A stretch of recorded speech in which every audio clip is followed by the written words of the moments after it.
Hello everybody, good afternoon and welcome to another episode of Live at the Waterhole. We're first up, once again, we're at the Tau Lodge in the Madikwe Game Reserve of the Northwest Province of South Africa. My name is Ralph Kirsten, and what does the bush hold in store for us today? Well, once again, you'll have to sit back, relax, and watch as the animals come down to quench their thirst and cool off. And as per usual, please don't forget that this is a live and interactive experience, so we'd love for you to jump on board with us and send us through your questions and your comments. You can do that by going on the WildEarth website and registering. You can also join the conversation on X, formerly known as Twitter, using the hashtag WildEarth as it appears on your screen. What is it that you'd like to see? What would you like to chat about? Whatever it is, wildlife related, send it on through. You can see a couple of bull elephants there, just calmly relaxing, maybe throwing a bit of dust around. Some blue wildebeest behind them. And, of course, the resident waterfowl as per usual. Looks like there might be some zebra off in the distance on the right there as well. You can hear the little blue waxbills and the chin-spot batis. Looks like the spurwing goose hasn't gone anywhere and it's hanging with the Egyptian geese.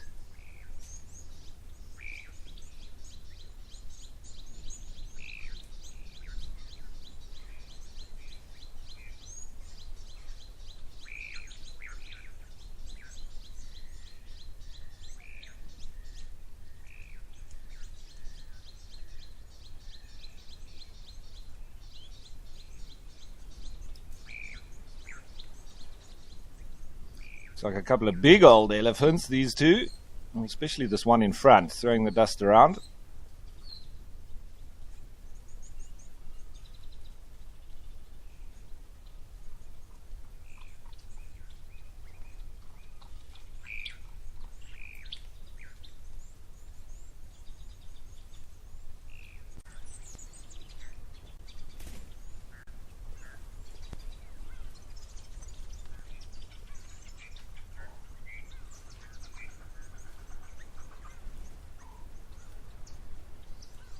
Now, a couple of comments already coming through. One from Casper saying, good morning all from a 31 Fahrenheit, Milwaukee. Hi, Ralph. How's it, Casper? And I hope you got some nice warm clothes on. That sounds terrible. But anyway, there's another one from Kels fam saying, hi, Ralph. Thanks for being our guide and going live. Absolute pleasure, Kels, and nice of you to join us. Looks like a lovely day here in the Madikwe Game Reserve. Just on the Botswanan border. Nice and hot. But we are in autumn, so it might be cooling down a little bit.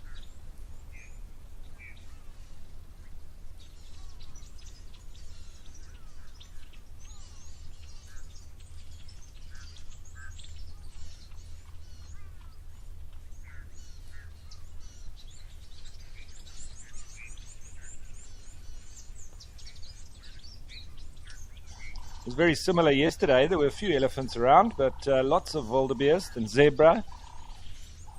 A couple of warthogs as well.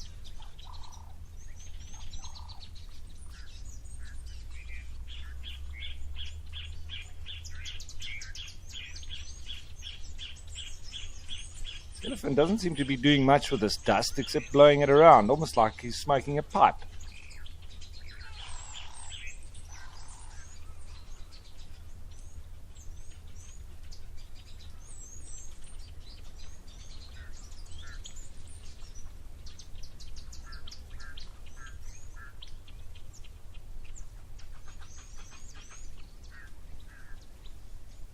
There we go, getting it in behind his ears.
This big old chap just sauntering on over. I think he's thinking about coming for a drink.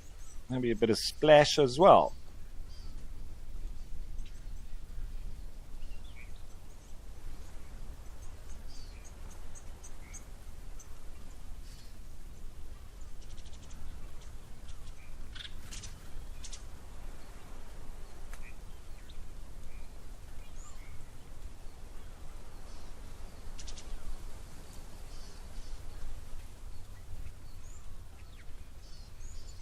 So Sugar Bits was asking, was there any baby crocs that hatched? Not to our knowledge, Sugar Bits. It seems like they've been unsuccessful once again, unless we just haven't noticed. But we'll keep our eye out for any little croclets.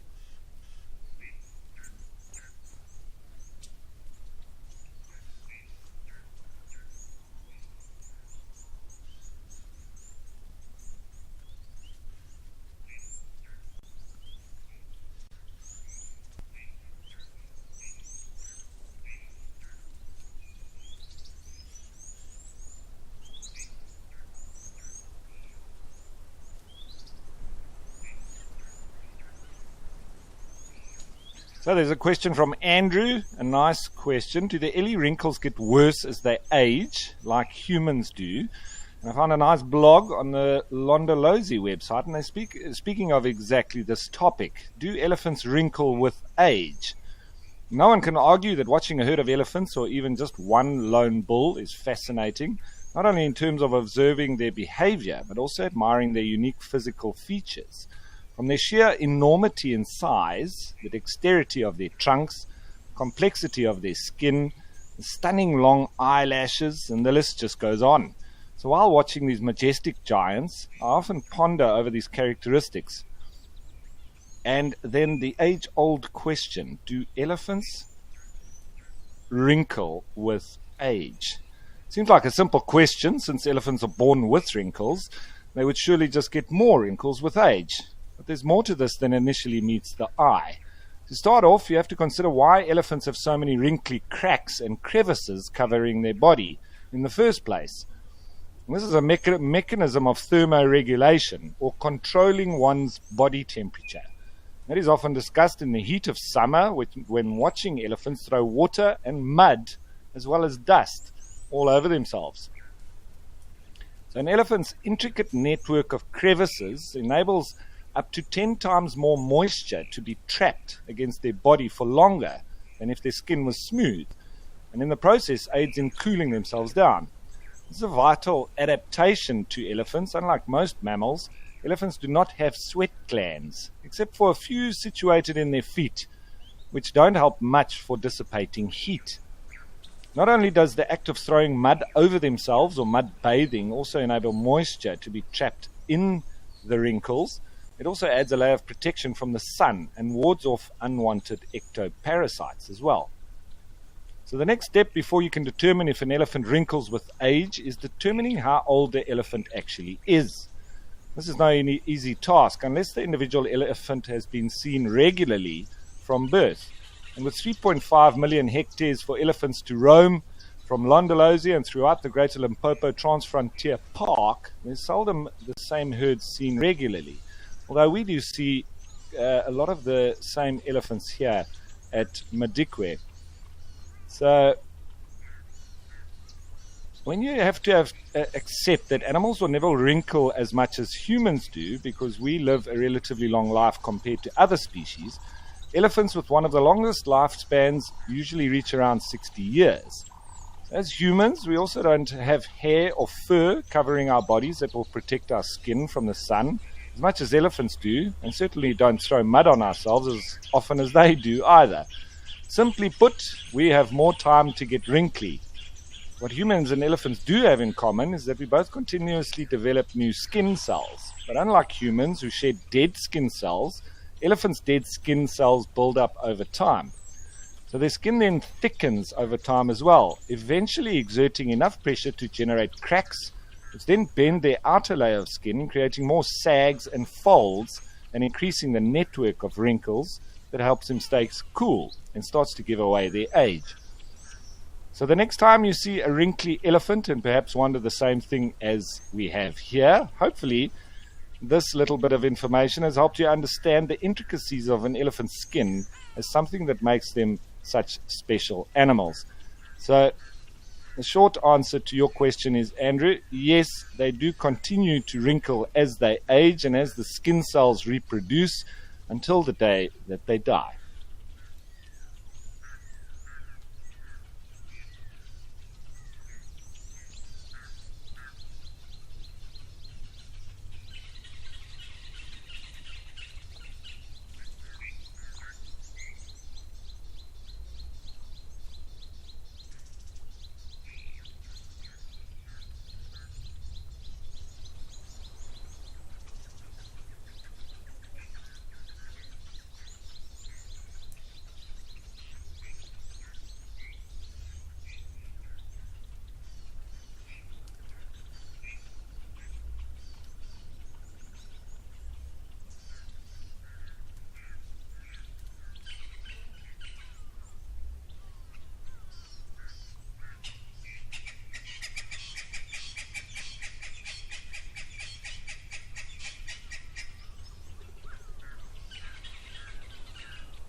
So a nice comment coming through from Kedar saying, hey, this is Kedar here from India. Wanted to know the differences between the African elephant and the Indian ones.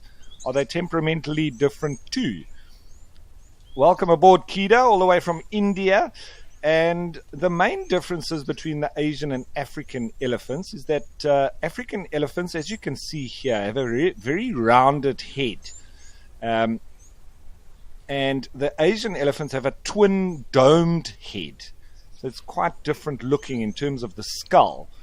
But with the Asian elephant, this means that there's a divot line running up the head itself. You can also look at the tusks. In African elephants, both the male and the female have tusks, but only the male Asian elephants will grow them. And then if you look at the overall features, African elephants are larger than the Asian elephants, fully grown. And the Asian elephants also quite a lot smaller than the African elephants. And if you look at the African elephants' ears when they're outstretched, especially when they're trying to make themselves look bigger, It is almost exactly the same as the continent of Africa. That's what I always think of when I see an elephant's ear when they're outstretched. Temperamentally, African elephants, I would say, are probably a lot more aggressive. Not to say that Asian elephants can't be aggressive, and they are sometimes, but temperamentally, I would say that the African elephants are a little bit more charged. They've never been sort of habituated and worked like the Asian elephants, and this has taken centuries, obviously. So in the recent past, there has been sort of enough training to enable elephant-back safaris and so on, but this has been banned in even more recent times. But that's about as close as they've got to working elephants in Africa. In the history, there's never been sort of a taming of them to be able to work them, so they've always been regarded in Africa as a dangerous animal that you need to keep away from, or out of its way at the very least.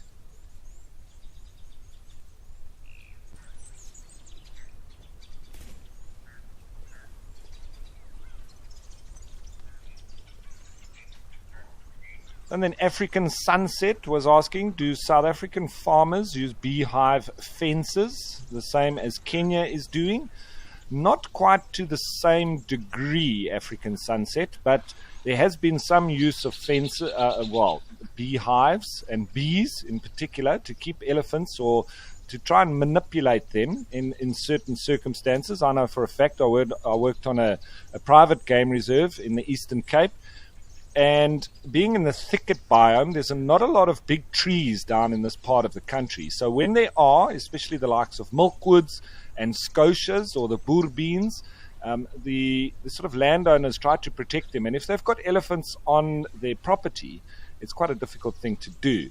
So what they actually found on this particular reserve that I was working on, they started to farm with bees, but they were putting the beehives around these big trees to stop the elephants from pushing them over. And they actually found the magical number. If they put 3 beehives, the elephants would still push the tree over, because the circle wasn't complete and it wasn't enough. But if they put 4, that would stop the elephants from doing it, and they wouldn't touch those trees where they were. So it's 4 beehives to keep the elephants away from a particular tree. But in general, in South Africa, we don't have free roaming elephants. They're all in protected areas with game fences. So you don't really have elephants getting out into farmlands as you do have in the likes of Kenya, where the farmlands do intersect with the conservation areas, and the elephants are able to move between those farmlands and so on. So that's where it's quite important for them to have to do this, and they do have a lot more elephant-human conflict in those areas. So they've got to work on it a bit more than we do, and but at least they've got free roaming elephants. With us, they're unfortunately just enclosed within the protected areas. Here we can see a couple of red-billed teals, a couple of black-winged stilts just moving in front of them, and some mulpita just behind that little dried out plant there with the seed capsules.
Seems like there's not much wind around again today. Nice calm winter's afternoon.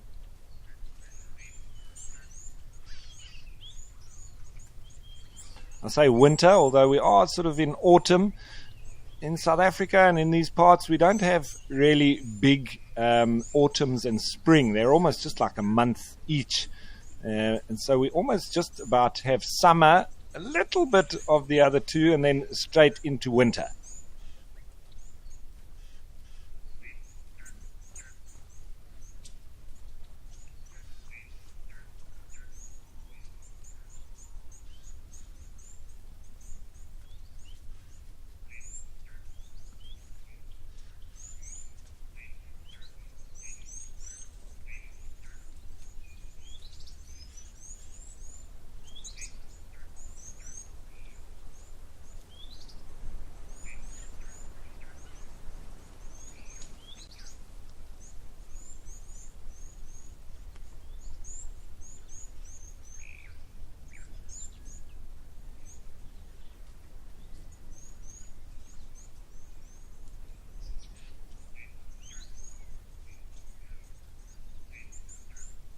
See the Egyptian geese there, just enjoying a graze. The black-winged stilts are also busy. A couple of blacksmith lapwings. The spur-winged goose seems to be having a snooze, along with the red-billed teals.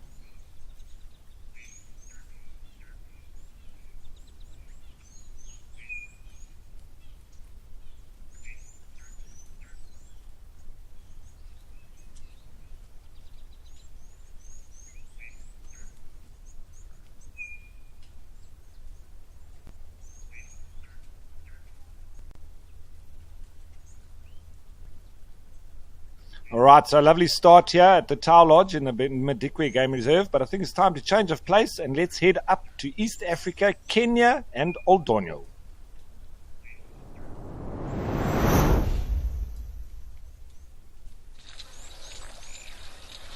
Where we have a massive bull elephant. I think this is our chap that is termed 1 ton. Those tusks almost reaching the ground. What a fantastic sight this is.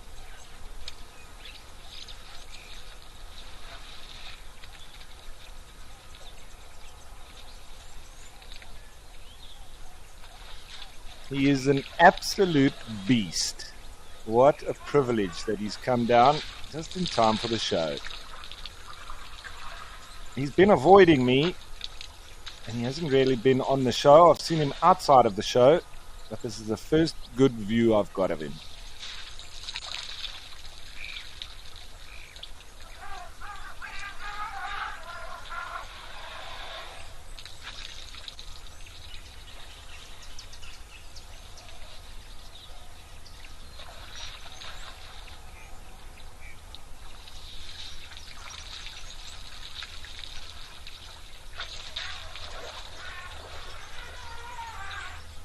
Now, Mercedes Bean was asking, at what age does an elephant get their tusks? So Mercedes Bean, it's anywhere between 2 and 3 years of age that you'll start to just see the starts of their little tusks poking through. So anywhere from 2 years up till about 3 years. Some do come a little bit later, but it's normally around 2 years or so.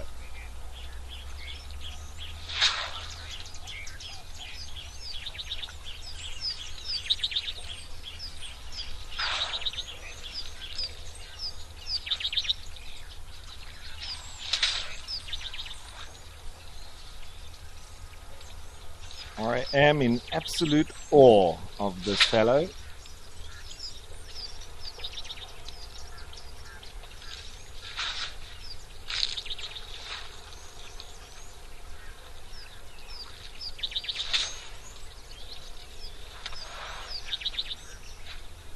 can hear a rattling testicular calling, serenading this big bull.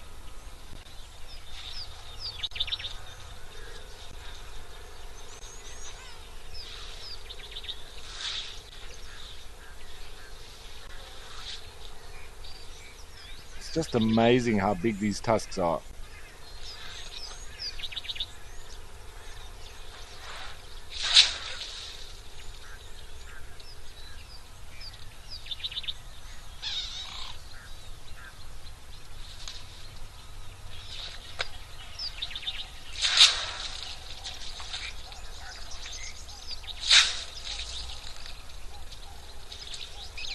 There's another nice question from Sugar Bits asking, where on the face of the elephant does the trunk truly begin?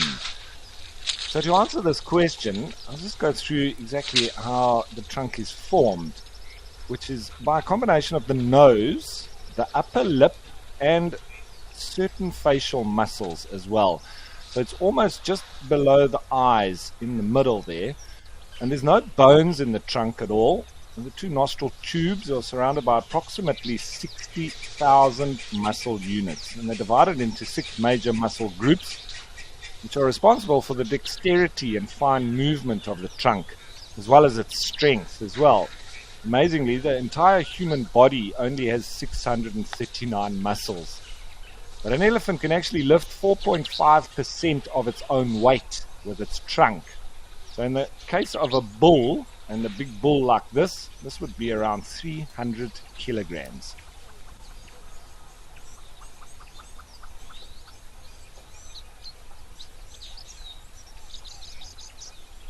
So a short visit from 1 ton, but we'll take it. It seems to be wandering off now. Seem to be a few Impala, just with their very white tails swishing about, chasing the flies away.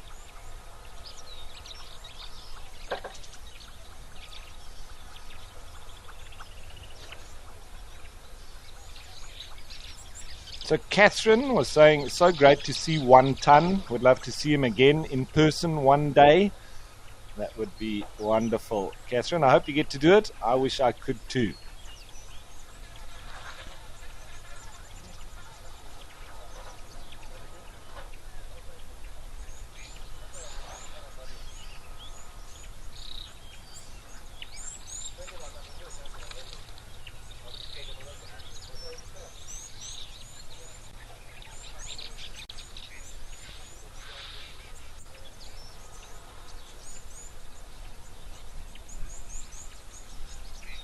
So, and also just going back to the differences between the African and Asian elephants, the trunk of the African elephant actually has 2 prehensile grasping extensions at the tip, which is used as like a hand. And the Asian elephant only has 1 finger.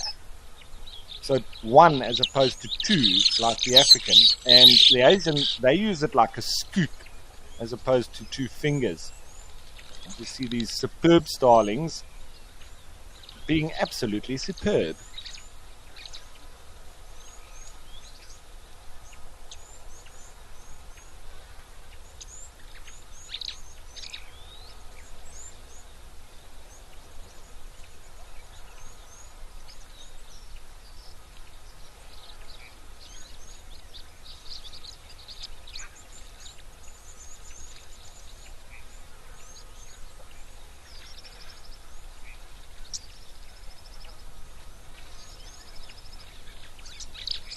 Another little bird there. I'm not sure if it's something like a ground scraper thrush. No, it's not.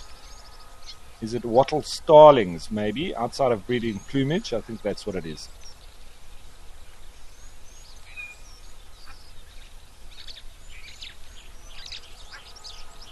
Ooh, that looked like a pin-tailed wide-arm, the one with a very long little tail.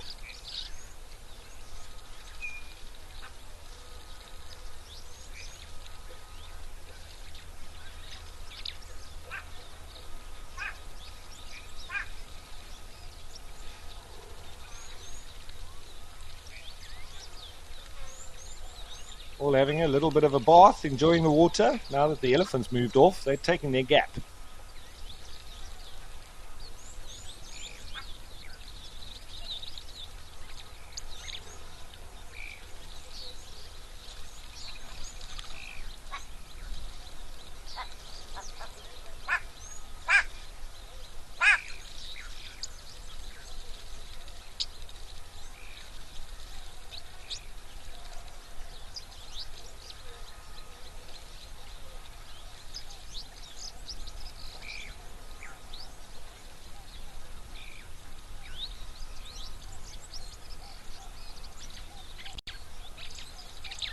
A couple of different species of starlings that we can see, and I can also hear a couple of different cisticulars as well. There's a croaking cisticular as well as a rattling cisticular calling.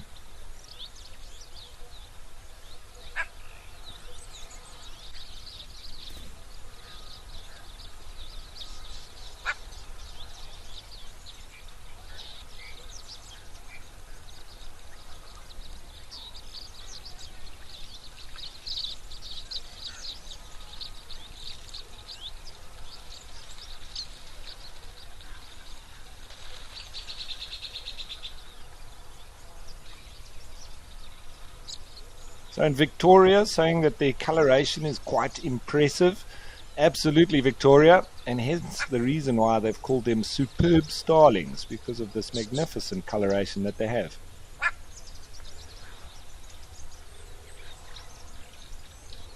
The wattled starlings, not quite as beautiful, but when they do come into breeding plumage, they get these elaborate wattles, yellow wattles that come down from the throat region.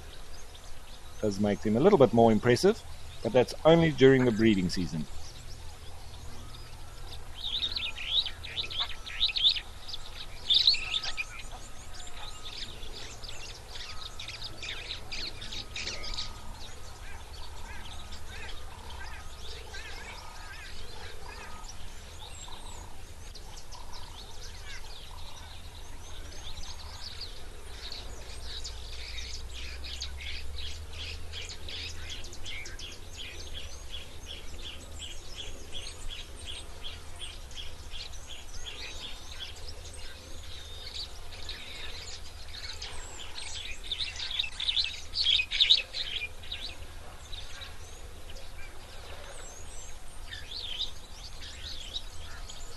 So gone a little bit quiet now, but you never know what to expect here. Always animals that roll on through.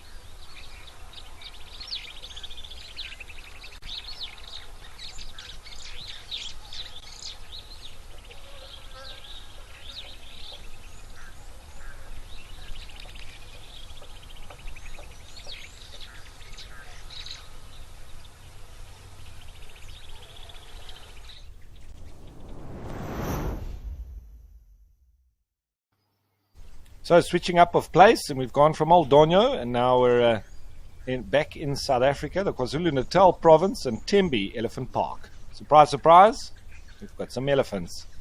Also some zebra there.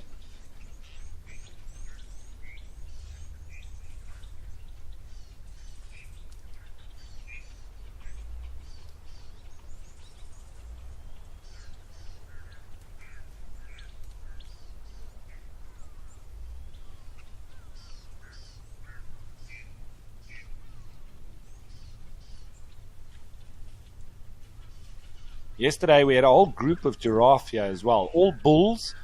They wanted to do a bit of necking, but they didn't really get deep into it. There was a number of bull elephants as well. So no giraffe today, but it looks like a small group of elephants, joined by some zebra there.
Right, so it seems like there's elephants all around, so that's lovely, and I'm sure we're going to get to see lots more of them.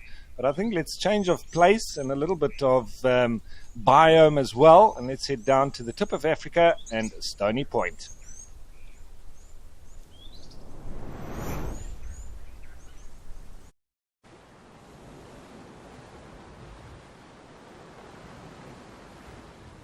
It's like we've got a Cape cormorant. There's some kelp in the background just washing about. It's quite a big kelp forest not too far from here.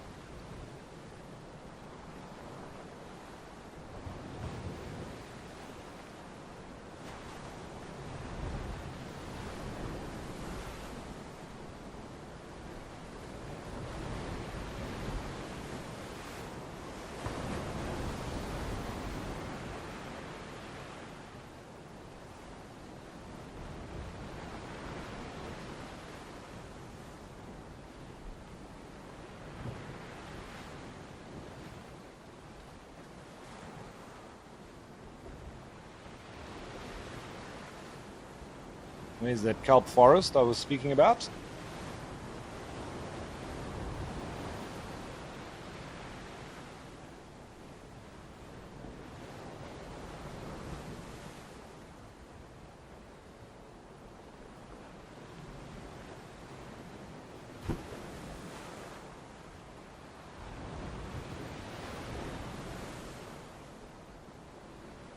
So a couple of interesting things about this kelp that we see in the background there. It is a type of seaweed, and they only survive in cold water. So you won't find them in nice tropical waters, and that's why we find them down here on the Cape Coast and up the western Cape into Namibia and on that side of the country. Some can grow more than a foot a day. And they also grow along 20% of the world's coastline. They help to keep stormy waters calm, so it does sort of provide a buffer to the coastline when there's big swell. They don't have any roots, and they also use gas-filled air sacs to be able to float like that.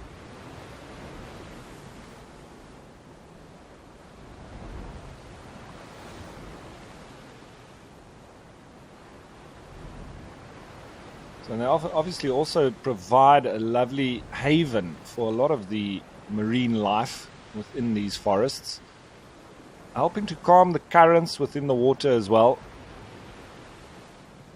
So a bit of shelter for the life inside the water.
So Ant's saying that that kelp looks like a creature of the deep. It does look like that, especially with the movements of the swell. It does give the impression of some kind of sea monster.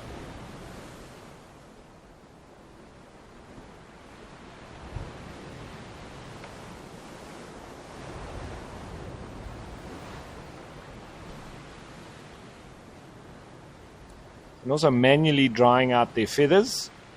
With a lack of preen glands, that helps them to saturate their feathers, be able to dive in the water much easier so that they can catch fish. But it does mean that they've got to manually dry off their wings in the sun.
That's a white-breasted cormorant, quite a bit bigger than the Cape cormorant.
Now, what a beautiful view this is of Betty's Bay.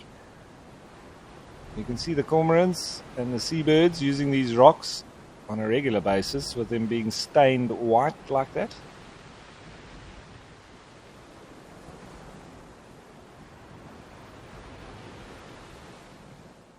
And this looks like a kelp gull.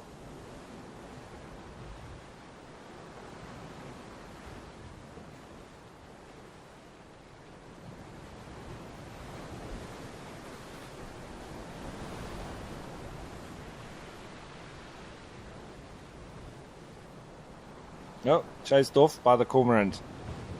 That's my spot.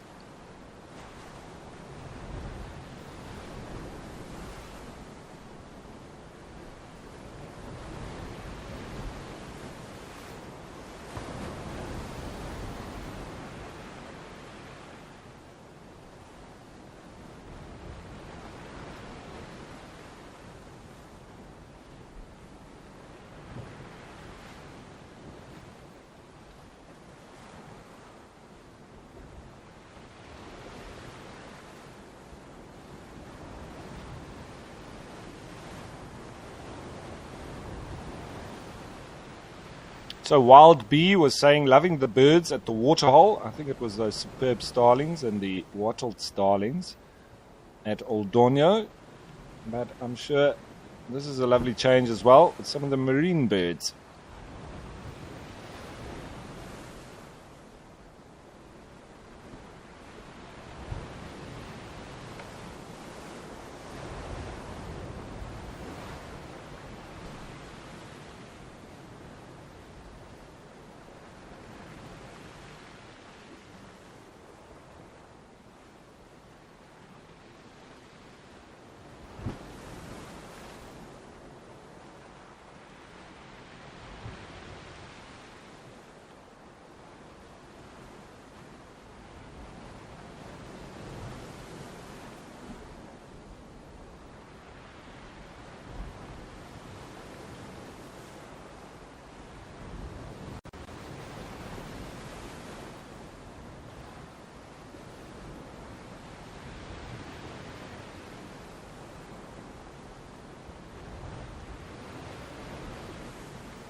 So, nice question from Sugar Bits asking, does the kelp help reduce the CO2?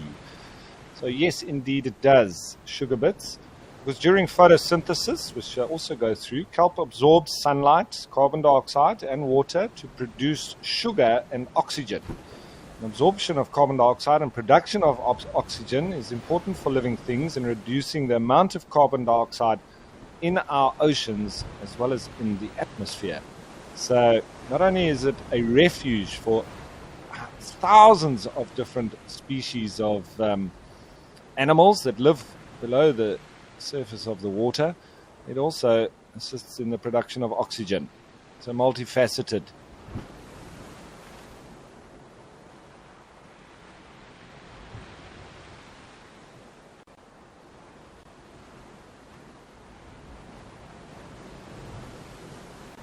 All right, so a little bit of picture break up there, just as we see one of the African penguins off in the distance. But I think it's time to change of place. Let's go back to Old Donyo.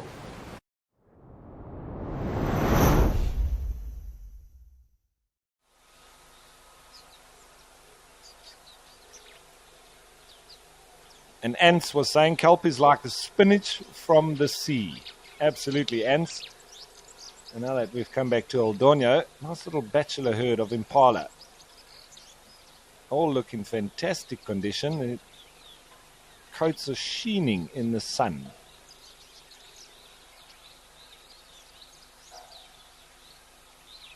Won't be long and they'll be heading into the rutting season, so the friendliness might be short-lived.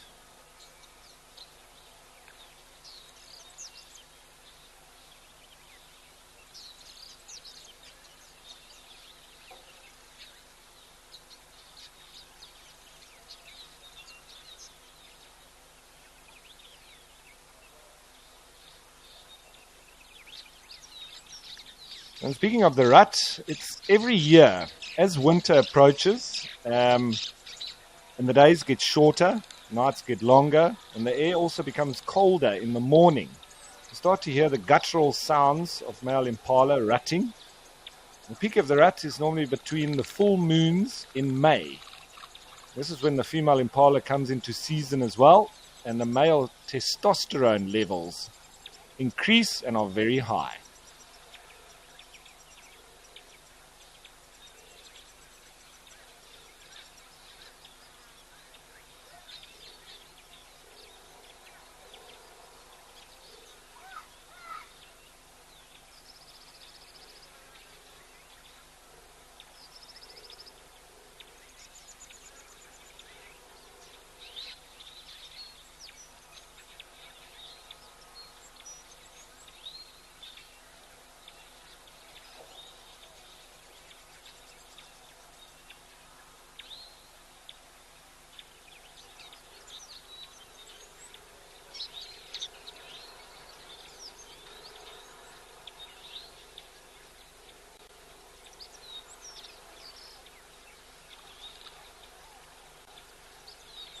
Very good looking individual, this. Almost like he's posing for us.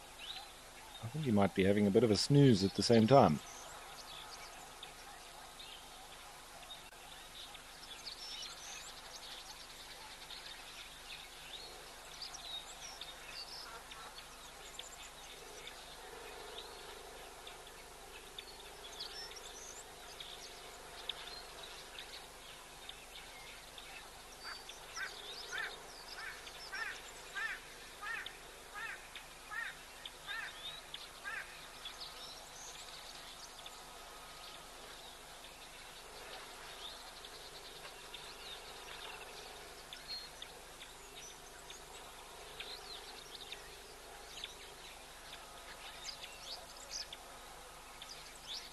Oh, there's a yellow baboon. He's hiding in the grass. I never noticed him there.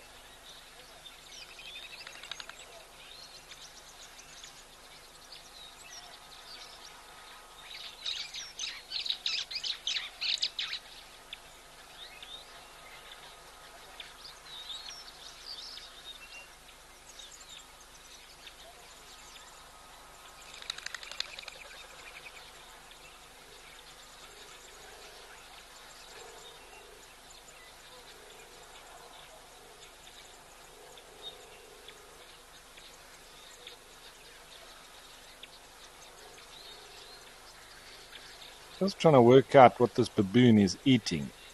Looks like something is picking up from the ground. I wonder if it's these grass seeds or something similar. There's another individual there.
So, Sugar Bits was asking, do the impala have oil glands that make their coats so shiny, or are they just very clean? It's a good question, Sugar Bits. So they don't really use a gland to make their coats shiny. However, they are fastidious groomers. They spend a large amount of time seeing to their personal hygiene, evident in their shiny coats. And for this exact job, they have modified teeth. The lower incisors are slightly loose in their socket and splay open to provide a comb as the teeth passes through the impala's coat. And so they successfully hook out dirt and parasites. And they also allo-groom each other, so in a reciprocal manner. So in other words, one grooming the other, as well as them grooming themselves. And that means that they can get to hard-to-reach places, usually the head and neck regions, and then another individual will reciprocate by doing the exact same at the same places that they can't reach.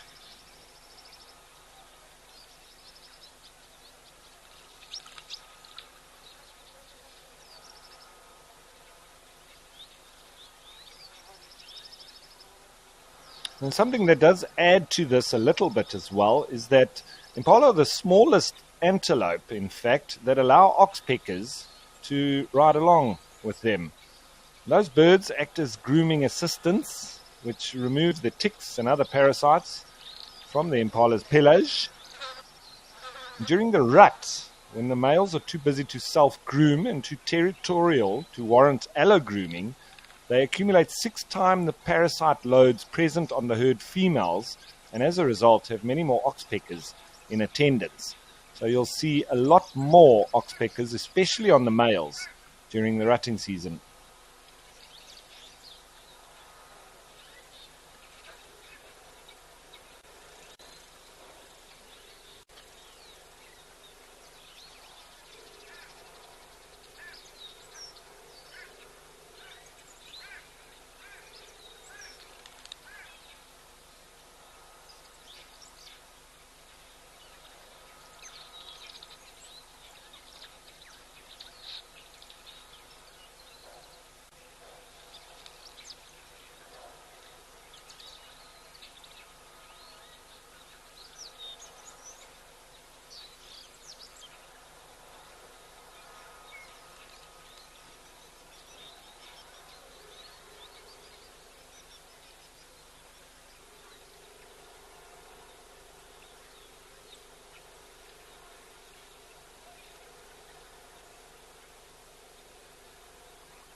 So Lorraine asking, what's the difference between olive baboons and yellow baboons, both found in Kenya? The last question, Lorraine, yes, they are both found in Kenya. The olive baboons, as the name suggests, they've got an olive coloration to them, and they're very hairy. They've got long hair, and they're much bigger than the yellow baboons, who are yellow, not quite as hairy, and obviously, but both of them do occur in Kenya.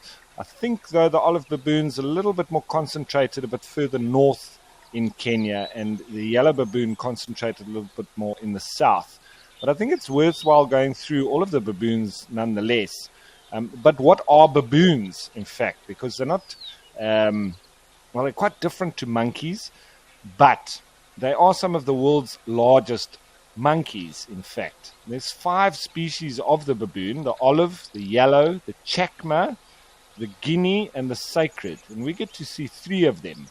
The chacma baboon, which is the only one that we have in southern Africa, and then the 2 that occur in Kenya, the olive and the yellow. But they're scattered across various habitats in Africa and Arabia. The olive baboon is the most extensively distributed of the baboon family. But the baboon, like other old world monkeys, does not have a prehensile or gripping tail, meaning that their tails are not used as a hand like you might see in vervet monkeys. But they're still able to climb when necessary. So they're a little bit more terrestrial. They have dog-like noses, powerful jaws, sharp canine teeth, and thick fur. Males have a longer mane around the neck called a ruff. And that's characteristics of all the baboons. The chacma baboon, not quite as hairy as the yellow and the olive. I've never seen the guinea or the sacred baboons. So those are 2 species that I've never seen before. And there was a bit of an alarm call here. But it could also be that these guys are coming into the rut. That's very often what they do. They try to throw each other off and then attack.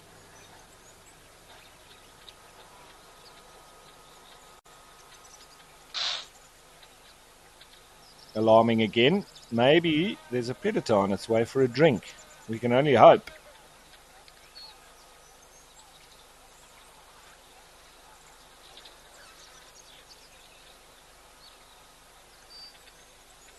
No, I don't know if it's that serious, although he's still looking off in that direction. And alarming again.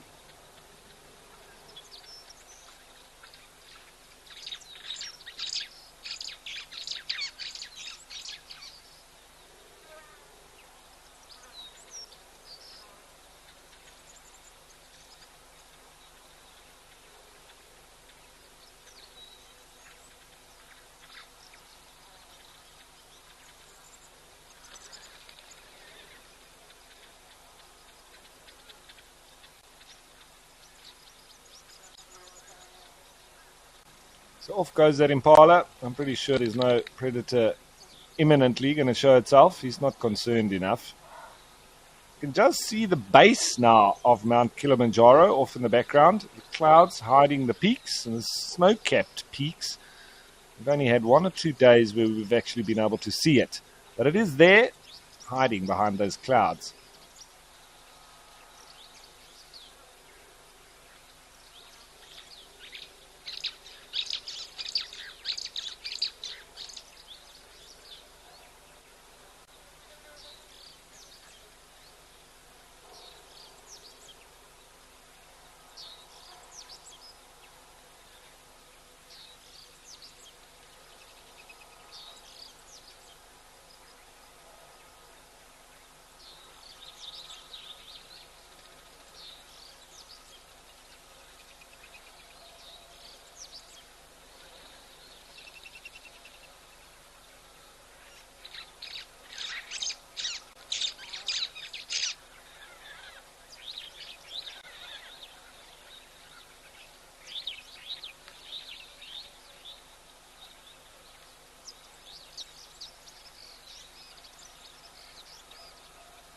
Okay, so now that it's gone, oh, hello, I was almost going to say it's gone very quiet, but we were just about to move and change of place, but I think we'll stick around now that this elephant's arrived.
So Sugar Bits saying, I love all the different butterflies. There are a lot of them flipping in and out here of all different colors. And Ants saying they keep the baboons out here so they won't steal any cars. Yeah, and if you've ever been to Cape Point, you'll understand that baboons are just about capable of stealing cars. They're capable of ripping off window wipers and wing mirrors. They can be quite a nuisance, especially when they lose their fear of humans. Drive Bunny says, one opened my son's car near Cape Town and got inside. I think the next step, Drive Bunny, is that they actually start learning to drive. Then we're in trouble. I've actually seen a video where there was a baboon sitting in a truck driver's seat with the window open, pretending like he was driving. It's absolutely incredible. And Ritz Paldora saying, hey, big boy. Yeah, this is a nice sized bull elephant. He's nothing like 1 ton, who was here earlier, but lovely individual nonetheless.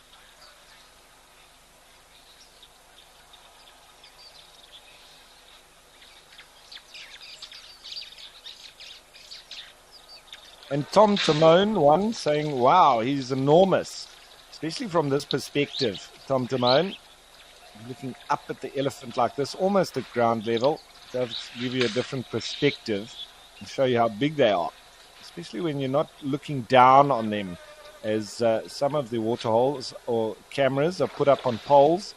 So totally different perspective, and I really like this. I also like Cat Eye in the Greater Kruger. Similar perspective to this.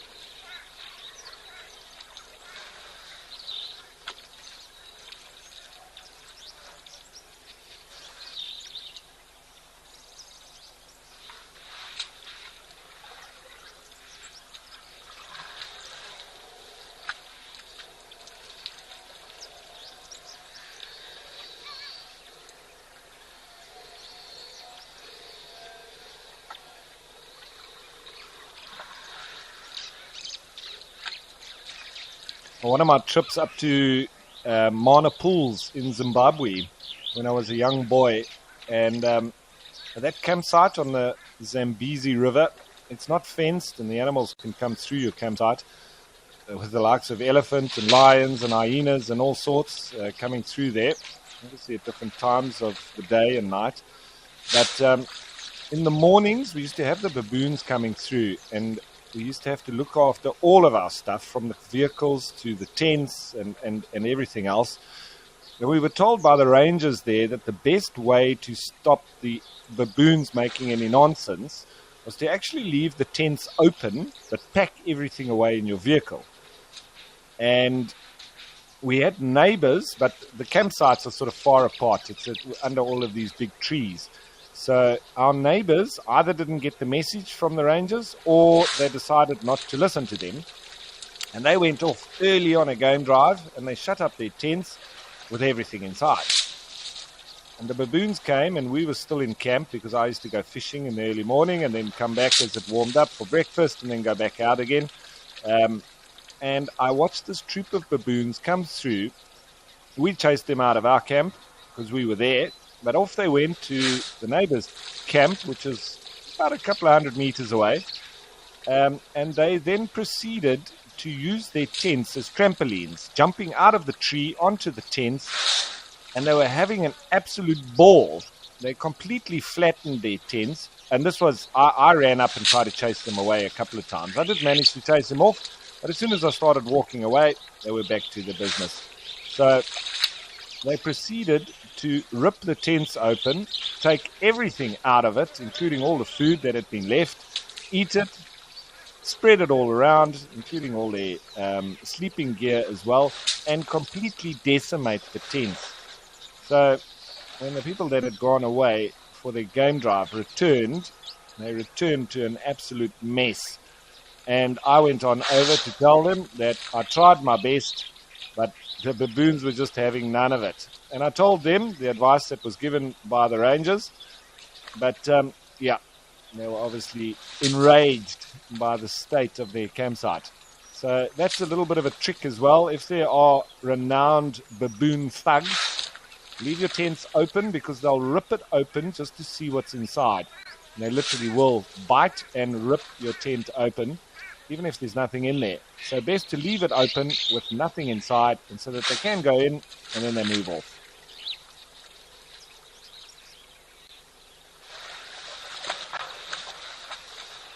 So a head shake there. There's normally an indication that there's potentially another elephant making his way in. Not always. It's irritated with something. Or maybe he just wanted to practice his head shake. But he is giving them body language like there's another elephant around.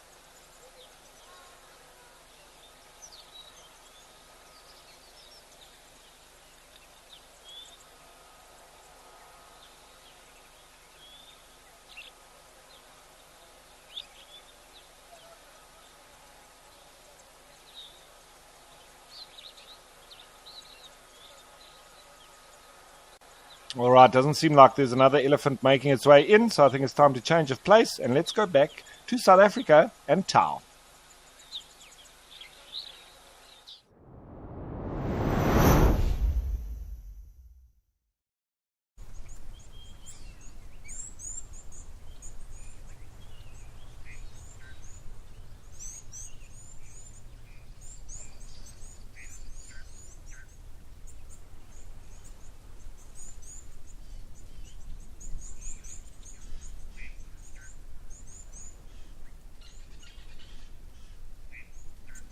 So nice question coming in from Trixie Rose saying, "Hi Ralph and Wild Earthlings. What is the baboon found on the Ethiopian highlands?" And this, according to my research, is the galada, which is, it has been referred to by other names, including the galada baboon, but in fact it's customarily placed in its own genus, which is the Ceropithecus.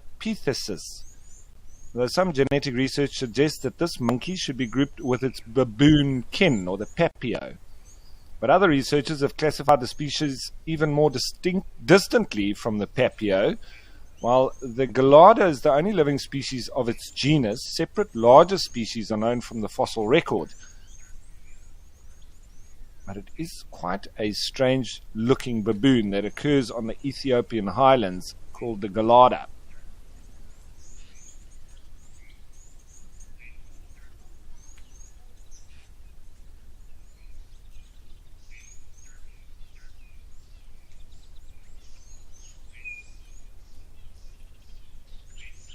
So in Trixie Rose, that galada that occurs on the Ethiopian highlands, they're sometimes called the bleeding heart monkey or the galada baboon. But they're in a genus of their own, so very baboon-like. It's a species of old world monkey found only in the Ethiopian highlands, and they live at elevations of 1,800 to 4,400 meters above sea level. And it's the only living member of the genus Ceropithecus, a name derived from the Greek word for beast ape. Like its close relatives in the genus Papio, the baboons, it's largely terrestrial, spending much of its time foraging in the grasslands. The grass is comprising up to 90% of its diet. And I think I've seen a couple of documentaries on them, the BBC and National Geographic.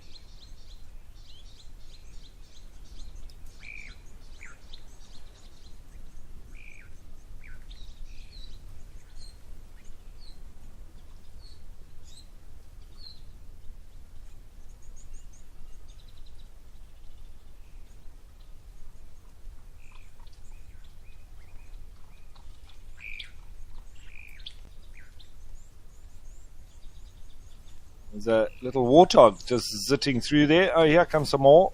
A little family of them.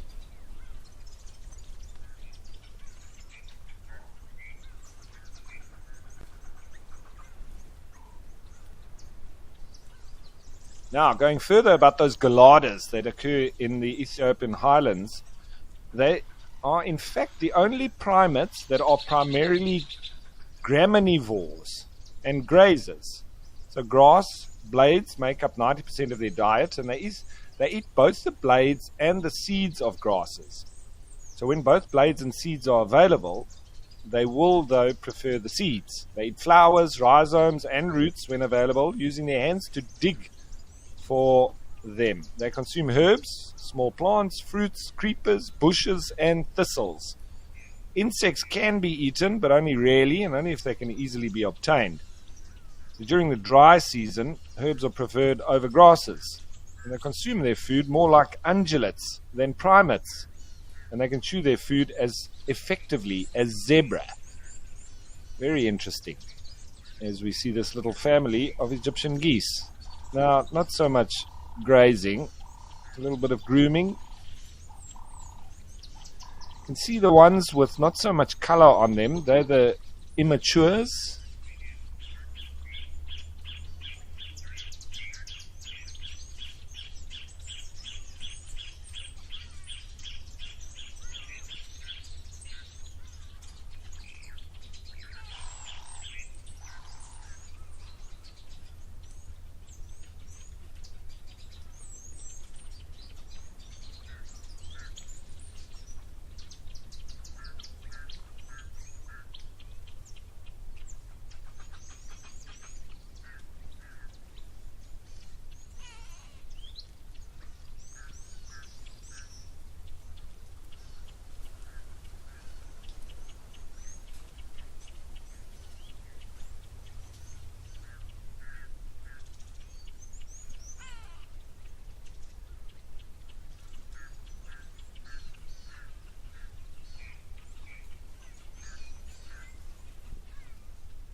You can see in the background there, I think it's zebra just moving. We can see its reflection on the water.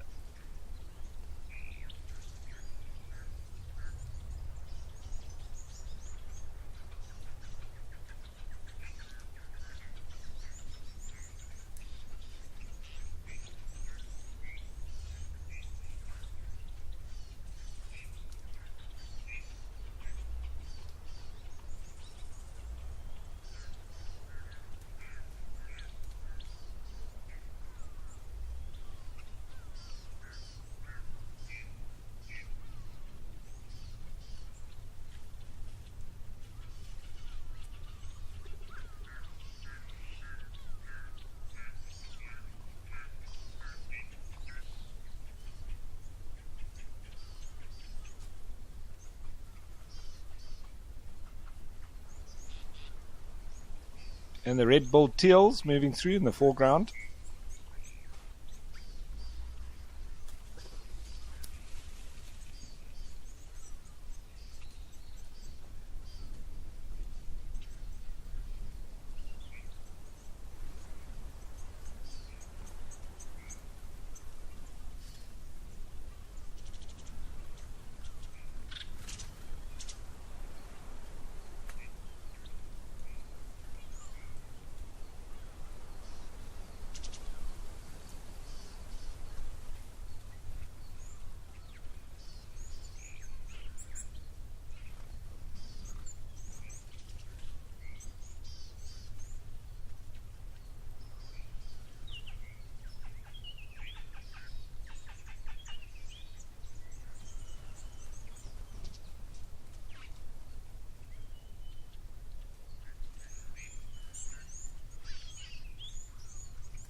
It's darkened up a little bit. I think there must be some clouds around. Who knows? Maybe there will be some rain here in Madikwe.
So Sarah was asking, can water birds fly high? Sarah, some of them can, but not all of them. You know, the likes of the little moor hens and the red-knobbed coots, you don't ever see them sort of even flying away from the water. They might fly along river courses and so on, but they stay very close to the water and don't fly high ever. I never see them flying high. The likes of the ducks and geese, yes, they can fly pretty high. Not super high, but they can fly at a good level. Herons as well, storks, all of them can fly. They change of place, and they normally roost, sometimes different place from where they forage. So they can fly. So I would say that the true waterfowl and the ones that, forage around in the water, some of them can, but a lot of them don't even leave the waterhole itself. They're resident here, and they don't actually fly away. So those moor hens, the coots, they're permanently here. And the Egyptian geese also pretty much always here, but they have the ability to fly nice and high, and they can change of place completely if they like. And you'll find that once these juveniles get a little bit older, they will move off and go and look for mates of their own, leaving the adults to their own devices.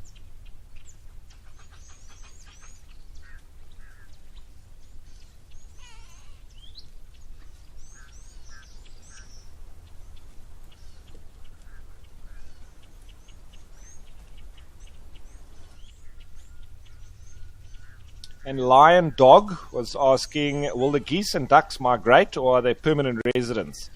Permanent residents, Lion Dog. These Egyptian geese and the red-billed teals, they don't migrate. They will remain as residents here unless the waterhole dries up or there's not enough food for them. Then they might change of place, but generally they'll just remain here if everything stays as is.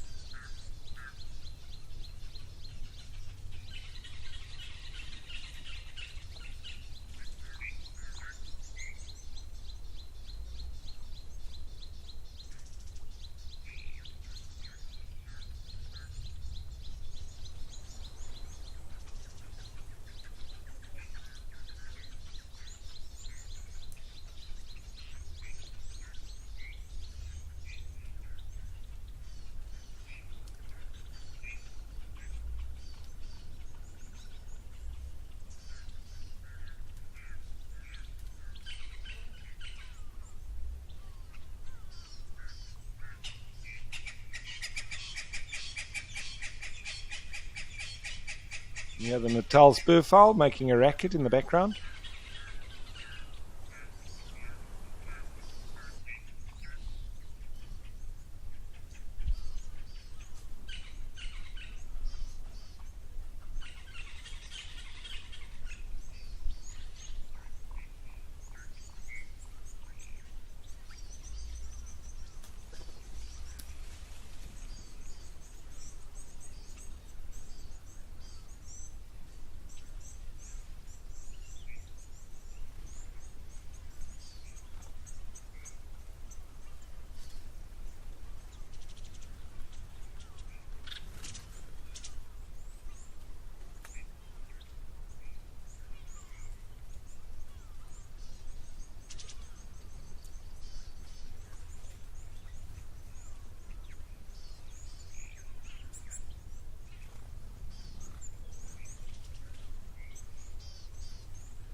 There we go. Another nice big elephant bull making his way in. Hello, buddy. Looks like he's had a fresh mud bath. A bit of dust thrown over the top as well.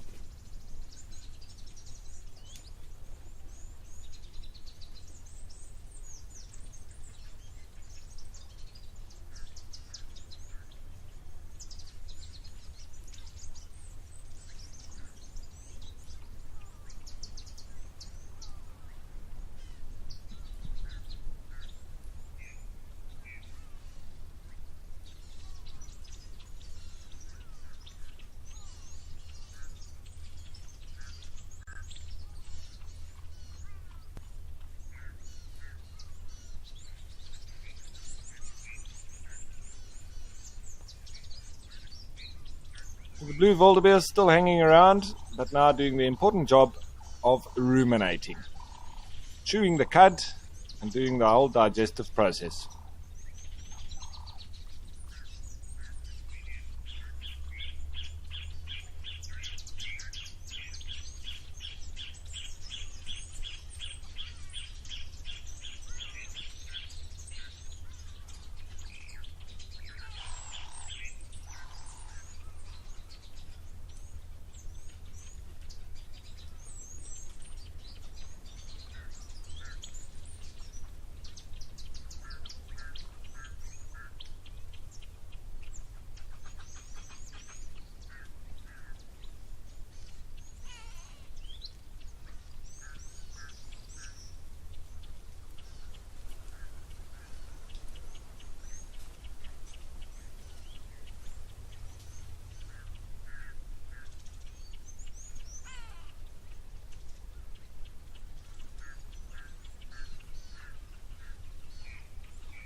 So a question come in from Karen asking, are there animals apart from dung beetles that eat the dung from elephants and other herbivores?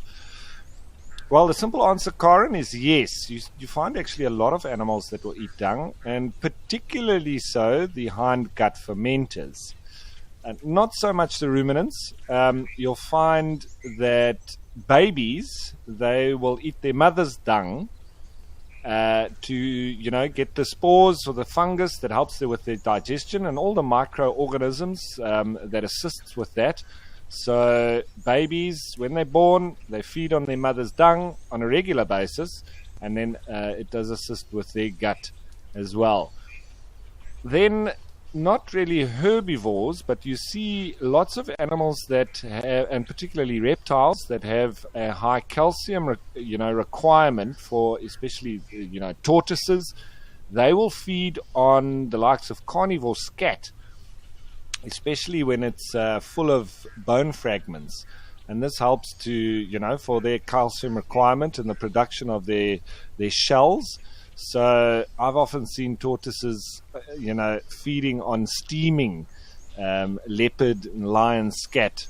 Absolutely disgusting. But from the reptile's perspective, it's quite important to get that calcium intake.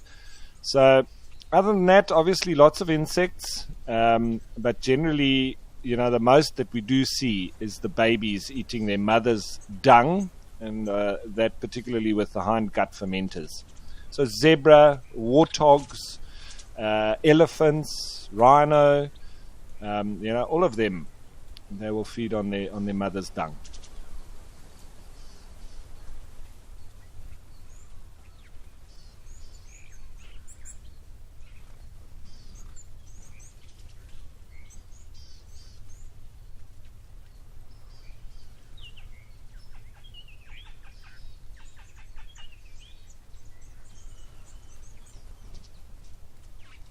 Okay, so time to change of place. Let's go back to the KwaZulu-Natal province and the Tembe Elephant Park.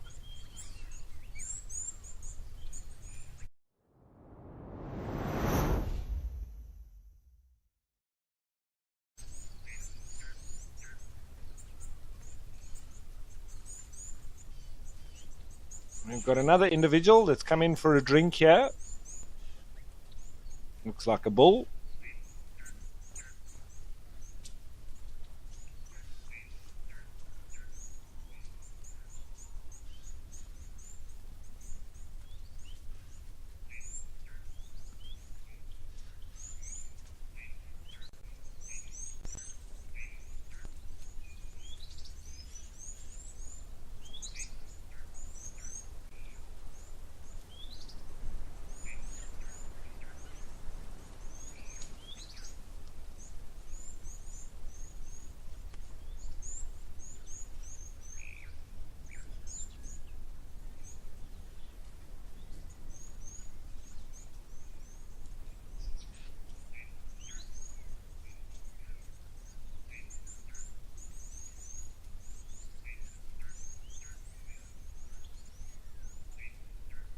And going back to this question from Karen, animals that eat poop or dung or scat, whatever it is, feces, This is termed coprophagia. What is coprophagia? It's a fancy name for consuming feces, stool, or poop. And it's a natural phenomenon that takes place in the animal kingdom. Animals ranging from rabbits, dung beetles, and dogs as well have been observed practicing this seemingly absurd and outwardly revolting act.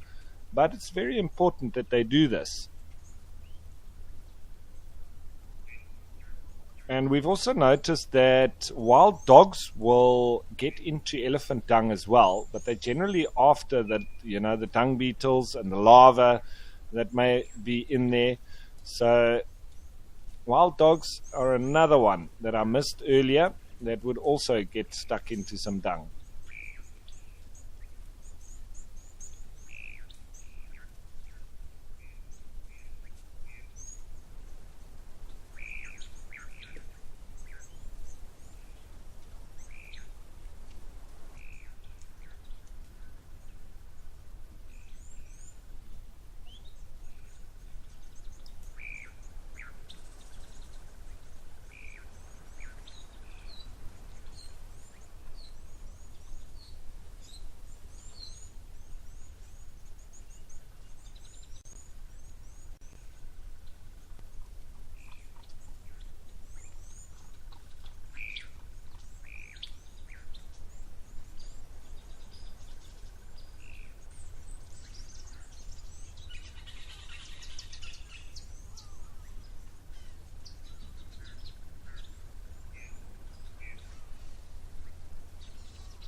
There's a little old warthog just grazing on the opposite bank of this little waterhole. Looks like he's been for a dip as well.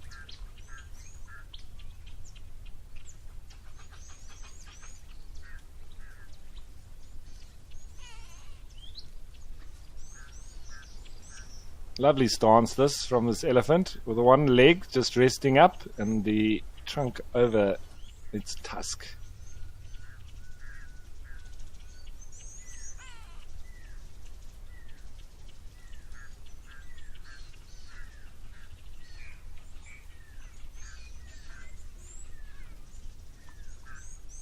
So he's got a bit of a lump on his trunk there, and elephants do get herpes. So, and that's quite evident. I think this one has in fact got herpes. You see it.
So it looks like he's had enough now, and he's sauntered off.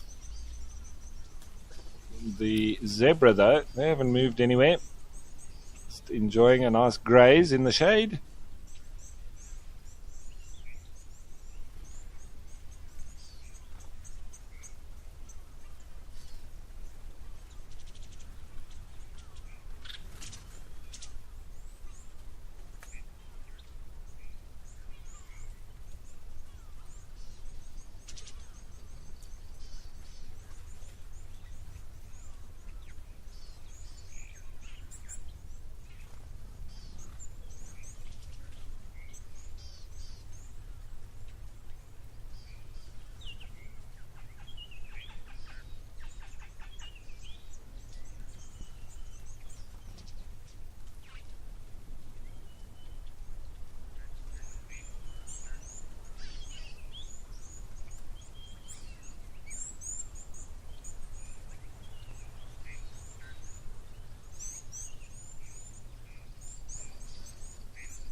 So it looks like a couple of them maybe going to head down for a drink, leaving the other two to continue their grazing.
And I often get asked, why does zebra bob their heads like that when they walk?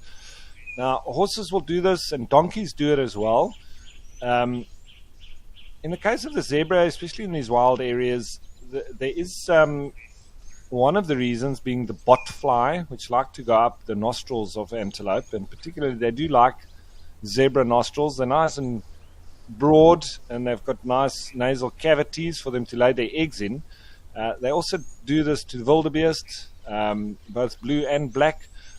So in one way, it's to help keep the flies out of their nose. But you know, when we include horses and donkeys, etc., it does help to maintain balance and rhythm as they're walking. So they sort of bob their head like that. It's the same like when you swing your arms backwards and forwards when you walk.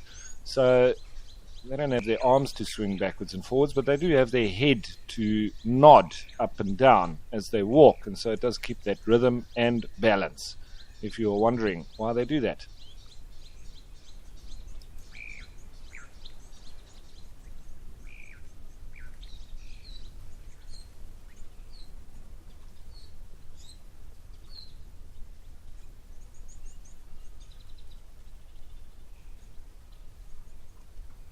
Okay, so once again, nice time here at the Tembe Elephant Park with the elephants, or elephant, and the zebras.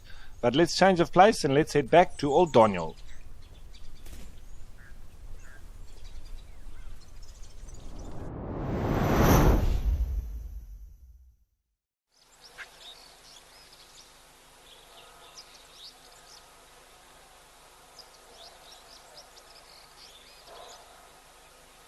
Wow, these birds are nice and close here. That almost looked like a ground scraper thrush. No, that one I think is in fact that wattled starling. That yellow around the face really makes me think.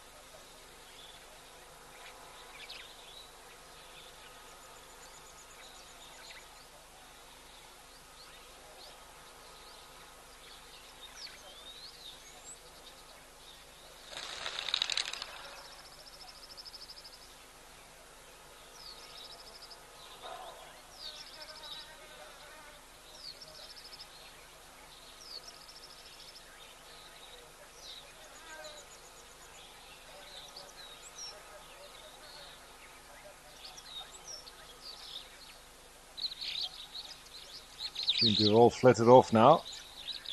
They're coming in and out.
So here's a lovely question coming from Gina, asking if elephants get herpes and buffalo get TB, what other illnesses do wild animals get that we humans can get too? And I found a lovely write-up by Siyabona Africa speaking on diseases shared by animals and humans. And I think it's a worthwhile read. Zoonosis is not a word that springs readily into the average person's mind, but one that is increasingly being discussed by wildlife vets and ecologists. A zoonosis is a disease that is shared by humans and animals, but is usually more common in animals. And anthropozoonosis is a disease that humans can give to animals. The SARS virus, which crossed from poultry to humans, is an example of a zoonosis that the entire world has become familiar with. How could we forget? The World Health Organization has estimated that about 75% of the new diseases that have affected humans over the last 10 years have come from animals or animal products. Anthropozoonosis are of special concern to people who work with great apes, especially chimpanzees. And diseases like measles and polio readily spread to primates and can cause huge fatalities. Countries involved in great ape conservation have considered a program that evaluates the health of any person that is due to work with the primates so as to prevent humans transmitting fatal diseases to these endangered animals. With the new conservation concept of integrating conservation areas with human settlements and also the concept of transfrontier parks, veterinarians are increasingly worried about how diseases will cross the wildlife-livestock interface. One disease of special concern is bovine tuberculosis, or TB, and this disease is found in the majority of buffalo herds in the Kruger National Park. And as the fences come down with the neighboring Limpopo National Park, the disease is likely to spread into Mozambique. The bacterium that causes TB can infect cattle, a species that introduced TB to buffalo originally. This has implications for meat exports, but also for human health. People infected with HIV/AIDS or in poor physical condition are more likely to catch ordinary TB. They can also contract the bovine form if they drink unpasteurized milk or have close contact with infected cattle. It's been estimated that there's about 20,000 people living in the Limpopo National Park currently, and they have cattle, goats, sheep, pigs, dogs, and cats. Several diseases have been identified for further monitoring, including brucellosis, foot and mouth disease, corridor disease, canine distemper, rabies, and African swine fever. Brucellosis is also caused by a bacterium and causes economic losses to livestock owners. To remove brucellosis from a herd of animals, infected individuals must be removed. It cannot be treated reliably with drugs in livestock. Humans infected with the disease get fever, chills, sweats, weakness, pains, and aches which last 3 to 6 months and can be treated with antibiotics in the acute stage. Foot and mouth disease is a viral disease that is spread by inhaling or eating something contaminated with the virus. So livestock located next to the foot and mouth infected wildlife can be vaccinated against the disease, but usually still cannot be exported. Rabies can spread between carnivores, animals and dogs, which can then pose a threat to humans. Rabies is a viral disease and is usually spread through a bite. Canine distemper is a highly contagious viral disease that is fatal if left untreated. It affects domestic dogs, but in the Serengeti, where the Maasai people's dogs come into contact with wildlife, a strain of the disease has also been fatal to wild dogs, jackals, lions, leopards, and hyenas. Corridor disease or East Coast fever is a protozoan disease transmitted by tick bites. Fatalities are common, but dipping animals to remove ticks can decrease the incidence of the disease. And in order to address the issue of animal-human health, a memorandum of understanding has been signed by South African National Parks, the Peace Parks Foundation, and the University of Pretoria's Onderstepoort Veterinary Institute. The Hans Hoesein Research Facility near Opengate in Kruger, now the International Center of Excellence in Biodiversity Research and Information, will spend the next 5 years promoting research into veterinary matters, including zoonosis. Although this originates from an initiative which was from the World Parks Congress, which happened in 2003. Animal Health for the Environment and Development have formed a special working group for the Greater Limpopo Transfrontier area. And the group, which contains role players from many wildlife and social fields, has had 5 working group meetings with the 6 scheduled. And the group has facilitated a lot of money and over several years addressing these disease issues and related training in and around the Limpopo National Park. So I think as we encroach on animal areas and wildlife areas, we're always going to, sort of bring livestock and domesticated animals into wild populations. So we're always going to have these transmissions. But there were the examples of those particular diseases: brucellosis, foot and mouth disease, corridor disease, canine distemper, rabies, and African swine fever, I think, are the ones that are of most concern.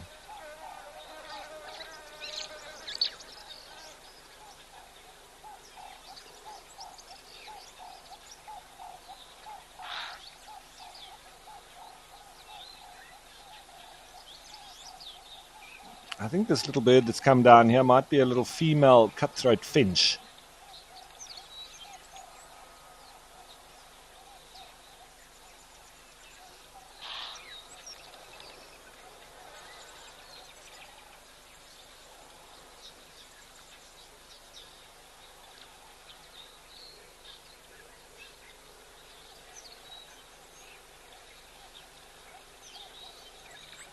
And the little doves coming through, I think that's an ebel-spotted wood dove. You see it doesn't have to lift its head up. It's got a gullet, so it's actually able to suck and swallow. It doesn't need to lift its head up to throw the water down.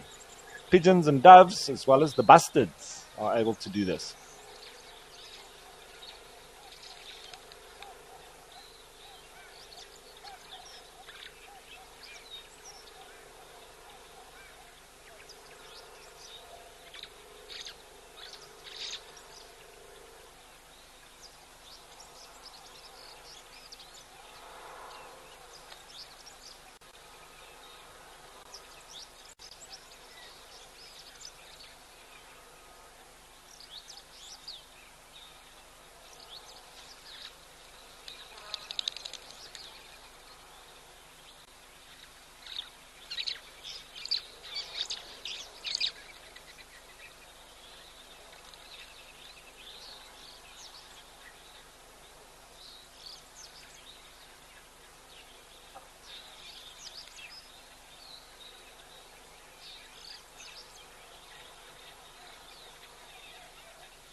So slowly heading towards the end of the show, and as always, I've got to say thanks for everybody that have joined us, watching the African wildlife as they've been coming in for a drink.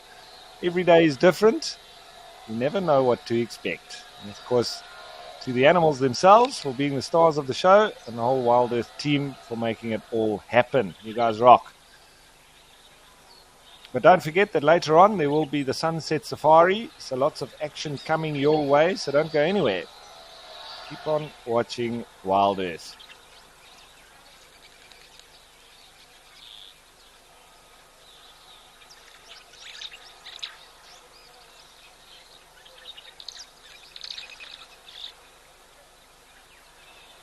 And I'll be back here again tomorrow, same time, same place.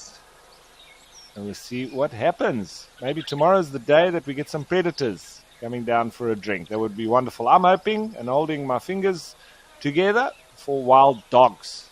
That's what is on my bucket list.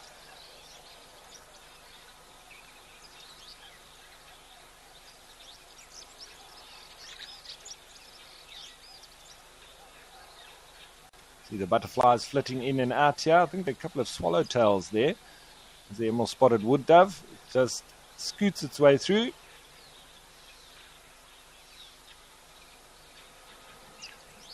And of course, I think the highlight today was all these elephant bulls, and in particular, 1 ton we came to drink here at Old Donyo. Well, that's it from me for now, folks. Give it horns, bush greetings. Ciao for now.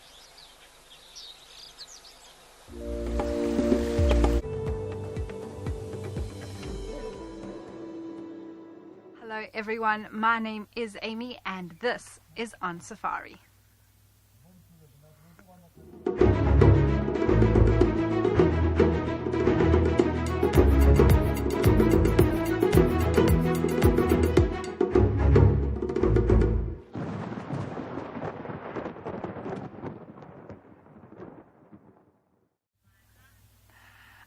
Well, hello everyone. I was a bit fast there for Nadine. I'm so sorry. But a very warm welcome to you all. Behind the camera with me is Panda, and there we go, there's his thumb. And we are looking forward to going through some of the highlights over the last day or so to share with you here on this show. So remember that this is of course live and interactive, so please do make sure that if you have any comments or questions that you do send those through with us, to us, sorry. The first clip that we're going to show you this afternoon is rather interesting, and Cedric found a little, as we would say in South Africa, hoho,